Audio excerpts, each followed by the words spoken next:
করতে পারে। আমরা এই জন্য একই সাথে এরিয়া দিয়ে দিই। এটা কি বলেন? দুনিয়া না রাধুনি নাকি থানগনি পাতা সলুক এটা সলুক দেয়া আছে। এই সলুকটা হলুদ ফ্লাওয়ার খুবই অ্যাট্রাক্টেড। আমরা লাইনেটা রেখে দিছি অন্যান্য ম্যানেজমেন্টের জন্য। এইটাও ফুল ফুটবে। এটা যখন এটা কিন্তু ফ্লাওয়ার ওপেন হয় এখনো শুধু যেটা বলছিলাম এইটা কিন্তু বাল্ব লাগানো, আর যেটা হলো সরাসরি বিসি থেকে আসবে সেটা চারা অথবা ছোট ছোট বাল্ব যেটা হ্যাঁ বাল্ব আসবে।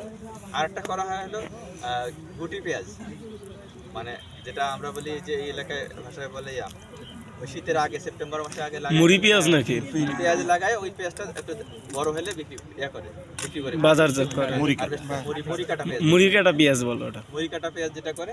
কিন্তু এইটার ক্ষেত্রে একটা ম্যানেজমেন্ট হলো শুরুর দিকে লাইন সুইচ করবে নি। এই যে এখানে একজন বলেন হাবিব তোমার ছাত্র বলো, হাবিব আমার ছোট ভাইয়ের বন্ধু বলে ইউনিভার্সিটি স্যার। এই যে আমি একটা পাতা ছিলাম, হ্যাঁ নতুন রোগ একটা আসছে। এই যে আমরা জানি যে হলো কি হয় পেঁয়াজের পার্পল ব্লস হয় দুইটা জিনিস, একটা হলো অল্টারনারিয়া পরি, একটা হলো অল্টারনারিয়া নামে একটা ফাঙ্গাস দিয়ে হয়, আর একটা হলো স্টেম ফাইলিয়াম দিয়ে হয়। এই দুইটা ছাড়াও অল্টারনারিয়া এবং স্টেম ফাইলিয়াম দিয়ে হলে হবে এইখানে একটা দুটো দাগ হবে, এইখানে একটা দুটো করে ছোট ছোট লম্বা দাগ হবে অল্টারনারিয়া। আর সরিষায় আপনি যান বা ওই যে ক্রুসিফেরের ফ্যামিলিতে যান, অল্টারনারিয়া একটা কনসেন্ট্রিক রিং তৈরি করে, এরকম রিং এর মত রিং তৈরি করবে। এটা লাউয়ে পাবেন, তারপর সরিষায় পাবেন, ক্যাবেজে যে কোনো ব্রাসিকেতে পাবেন এবং এখানে পাবেন। কিন্তু এখানে ওই রকম রিং আগে বোঝা যাবে না। পেঁয়াজের আমরা বড় ফুলটা করি পেঁয়াজ এবং সরিষার ক্ষেত্রে যেটা মনে করি ফুল আছে বড আছে, কিন্তু আমার তো খাদ্য তৈরি করে সবগুলো লিপগুলো লিপ নষ্ট হয়ে গেছে অতিরিক্ত ঠান্ডার জন্য। এবার বোট্রাইটিস নামে আরেকটা আসছে। এই বোট্রাইটিসের জন্য সমস্যা হচ্ছে আমরা আগে দিতাম হলো রোভরাল 2 গ্রাম প্রত্যেক লিটার পানিতে 7 দিন পর স্প্রে করতাম কন্টিনিউয়াস। এক দ্বিতীয়ত হলো অল্টারনেটলি আমরা দিতাম লোনা সেন্সেশন 0.5 মিলি 1 লিটার পানিতে, তার মানে 16 লিটার ট্যাঙ্কিতে 8 মিলি করে। দেন এখন এটা কাজ করতেছে না, এখন হলো ডিসকভার 1.1 মিলি, অথবা আমরা এখন এটাতে দিচ্ছি হলো জ্যামপ্রো। এগুলা কি ছত্রাকনাশক নাকি ছত্রাকনাশক? সব ছত্রাকনাশক। এখন হচ্ছে জ্যামপ্রো। এখন আরেকটা সমস্যা হচ্ছে আপনারা মনে হয় এর মধ্যে দেখছেন যে এইটাতে এখানে নেমাটোড কি আছে বলেন?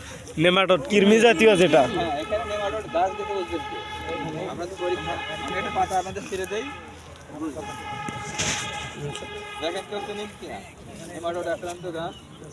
ওখানে তো আপনার আমরা তো হ্যাঁ দেখেন গাছের লক্ষণ দেখি, শিকড় দেখলে গাছে আমরা তো শিকড় দেখে বুঝি, শিকড়ে গুটিয়ে মানে অস্বাভাবিক ভাবে খুলে যায়, গাছেরও বোঝা যায় দেখেন লক্ষণ যেটা আর কি। সবাই ভালো করে দেখেন